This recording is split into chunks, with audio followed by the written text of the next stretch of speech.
Now that we know the basics of how to set up a REDCap project, let's look at how to use surveys in a REDCap. To use surveys in a project, you first need to enable surveys under Main Project Settings on the Project Setup page. Then, go into the Online Designer and choose which forms in your project you want to enable as a survey. Not every form in your project has to be a survey. You can have a mix of regular forms and survey forms. When you enable a form as a survey, it'll take you directly into the survey settings. The first option you have in the survey settings is whether you want the survey to be active or if you want to take it offline. Next, you have the ability to give your survey a title. This is what the participants will actually see when they take the survey. By default, the title is the same name as the form, but if you want to use something that is simplified or more comprehensible, you can change it here.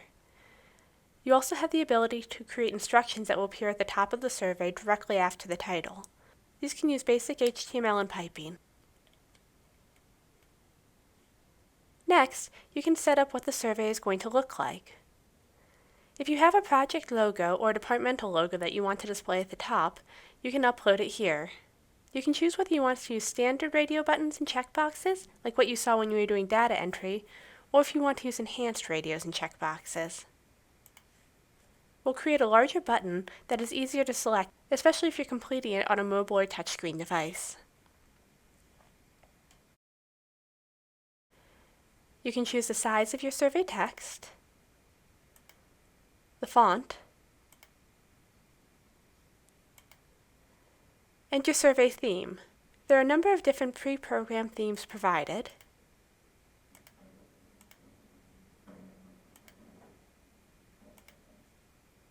Or you can customize the theme. Once you've created a specific survey theme design, you can copy the design to other surveys in the project. Next, we have some customization options. You can choose if question numbering is auto-numbered or custom-numbered. If you're using branching logic on the survey, you'll have to use custom numbering because REDCap will not know how you want to handle the fields that you have hidden. You can also choose a question display format, whether you want all the questions in one survey form to appear on one page, or if you want one section per page. If you choose one section per page, any place you have a yellow section header, the survey participant will see a Next and Previous button that they'll have to click on to move to the next section of the survey. This has two benefits. One is that it breaks the survey up into smaller chunks that are easier for the survey participant to complete. The other benefit is every time the survey participant clicks Next or Previous, it will send their data to the survey, saving the responses thus far. That way, even if they drop out partway through, you're still getting the partial responses. If you choose to have multiple pages, you can choose to display the page numbers at the top, and if you want to hide the previous page button, so they can't go back and change completed answers. If you have required fields, you can choose whether you want the must provide value red text. Please note that if you have required fields in the survey participant will not be able to continue on in the survey until they have completed those required fields. If you have doubts about whether your survey participants will be willing to supply an answer to a question, you should not make it required. You can choose whether you want survey respondents to view aggregate survey results after completing the survey, and how many people have to complete the survey before they can start seeing those results. REDCap also has a text-to-speech functionality. When used, this will read the question and any answer choices to the survey participant. You can have it disabled, enabled and initially on, and enabled but initially off. Next, you control your survey access. You can choose if you want your survey to expire after a certain amount of time, and if you want there to be a save and return later option for the respondents. Finally, you have 3 different options on how to end a survey. One option is to simply have a text pop up that thanks them for taking your survey. You can use HTML and piping here. If you have multiple surveys in your project, you have the option to auto-continue to the next survey. This means as soon as they click Submit on one survey, the next survey will launch immediately. Finally, you can redirect to a specific URL. There are 2 main uses of this feature. One is to direct the participant to your project homepage or to a further information page. The other is used in studies where you have to have completely anonymous survey collection, but you've also promised an incentive for completing the survey. In this case, people often create two REDCap projects, one that has the main survey with the data collection, and one that collects contact information for where to send the incentive. You then set the first data survey to automatically redirect to the survey where you're collecting identifying information, so that you can get the information you need to send them their Target gift card. There is no way to link the two surveys, so you'll never be able to tell this person who took my survey is this person who filled in their contact information. Finally, you can choose if you want to email a survey completion confirmation to the participant. When you're done, you just click Save Changes. Now we'll go to the Manage Survey Participants link under Data Collection. This is where you're going to do most of your survey setup. The public survey link is the first way to get your survey out to your participants. This is one link that you can send out to everyone in your project. Everybody comes from the same link, and every response from that link creates a new record in your project. Because of this, the public survey link has to link to the first form in your project, and that first form has to be a survey. You can also get the public survey link via survey access code or QR code. The survey access code gives a simplified URL and then an access code the participant can use to access the survey. This can be easier when you're working on a mobile device. There's also a QR code you can use for your survey. When you're using the QR code, people could, for example, simply scan your flyer in the elevator and take your survey then and there. To see what a REDCap survey looks like, we can open up a public survey here to test. So here you can see the text-to-speech feature is enabled, and for the most part it's similar to a standard data entry form. The big difference is no one who is on a survey page can access the rest of your project. So for example, if you're collecting information from someone in a clinic setting, and you just want them to fill in their own information for you, it makes much more sense to give them a survey to complete than it does to give them a data entry form. From the survey, all they can answer is what they see in the survey. If you pull up a data entry form, they have the same access to the rest of that REDCap project as you do. The second main option is the participant list. The participant list creates a unique link for each participant in your project. Because each person is coming from a unique link, REDCap will know this person is the same person across multiple surveys and can match them all into one record. It will also show you if a specific participant has responded, partially responded, if an invitation has been sent, and you can open up the individual link and QR code. If you have not enabled the participant identifier option, this is still an anonymous way of collecting information. You'll be able to see who's responded, but you'll not be able to match a specific response to a specific record. Once the participant identifier is enabled, you can jump directly to a person's responses who answers after the enabling happens.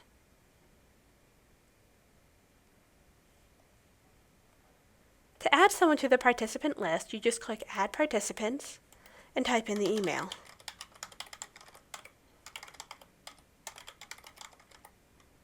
If you're using the identifier, you add their unique identifier afterwards.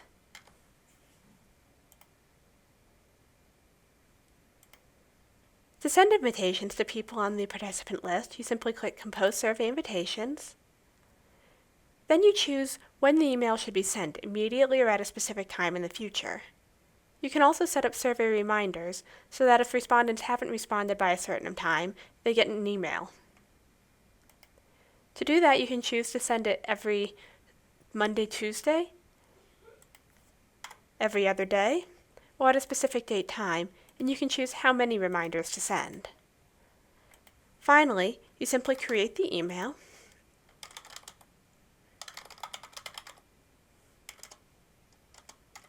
and you can include HTML and piping here.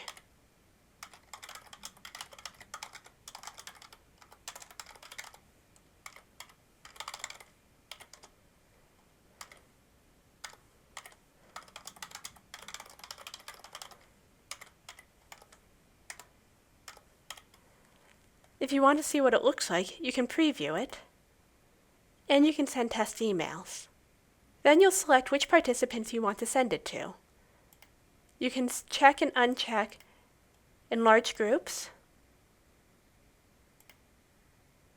or you can check individually.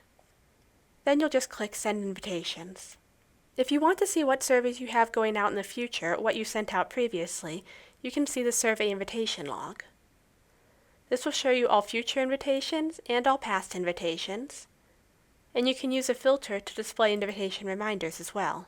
In a very common survey setup, you may not have the participant's email address initially, but you want to send them multiple surveys that you all want to have in the same record. In this case, you can do a little bit of extra customization. On the Project Setup page, under Enable Optional Modules and Customizations, there is a Designate an Email field to use for invitations to survey participants. If you enable that, you can choose any field in the project that you have validated as an email. Now, whenever information is entered into that email field, it will automatically populate to the participant list. What this means practically is you could send out a public survey where you ask the respondents for their email.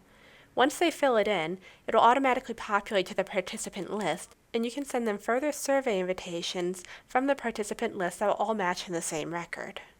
There are a couple more pieces of customization you can use with surveys in REDCap. They can be found in the Online Designer.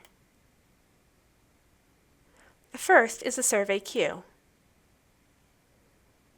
The survey queue is basically like a to-do list of all the surveys in your project. You choose which surveys are on it, and then you choose when they will be displayed to the participant. The benefit of using the survey queue is that you can make it so that certain surveys are only displayed when certain logic is met. For example, maybe this survey only goes out when the demographic survey is complete. You may also have surveys that you only want to go out to a certain subset of your population. For example, you only want it to go out to people who are older than 18, or you only want it to go out to people with diabetes.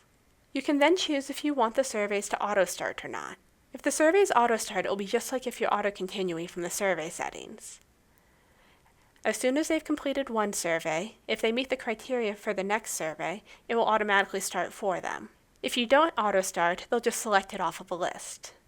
One important thing to note here is that the auto-continue in the survey settings and the survey queue can contradict each other. If this ever happens, you say auto-continue to the next survey in the project, but they shouldn't see that survey because of the survey queue logic. REDFault defaults to the auto-continue to the survey settings. If you're using the survey queue, you probably need to turn that feature off.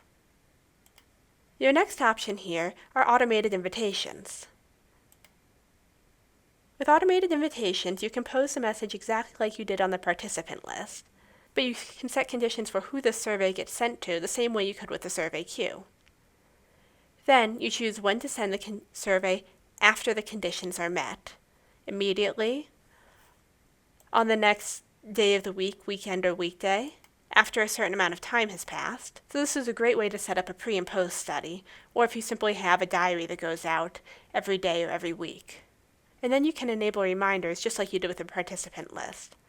Finally, you choose whether or not you want this survey invitation to be active or not.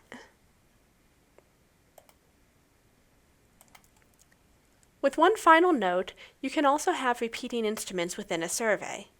So, if on the Project Setup page, you have repeatable instruments enabled in your project, as I have natural accompaniments enabled here, then when you set up the survey settings for the project,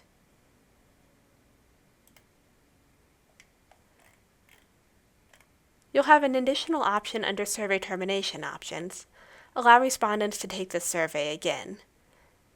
You can customize the button, and then you choose whether you want them to be able to say if they want to take it again before the survey is submitted or after.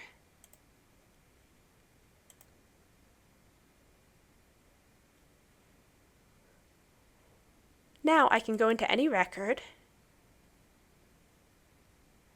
and go to the Nacho Accompaniment Survey. And here I have the option to open the survey directly from that record.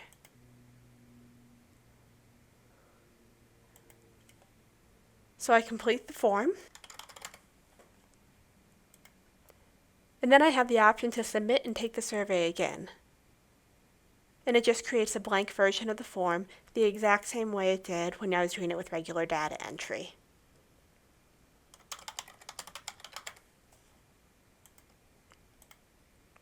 That is the basics of how you set up surveys in REDCap. Next, we'll take a look at using longitudinal projects.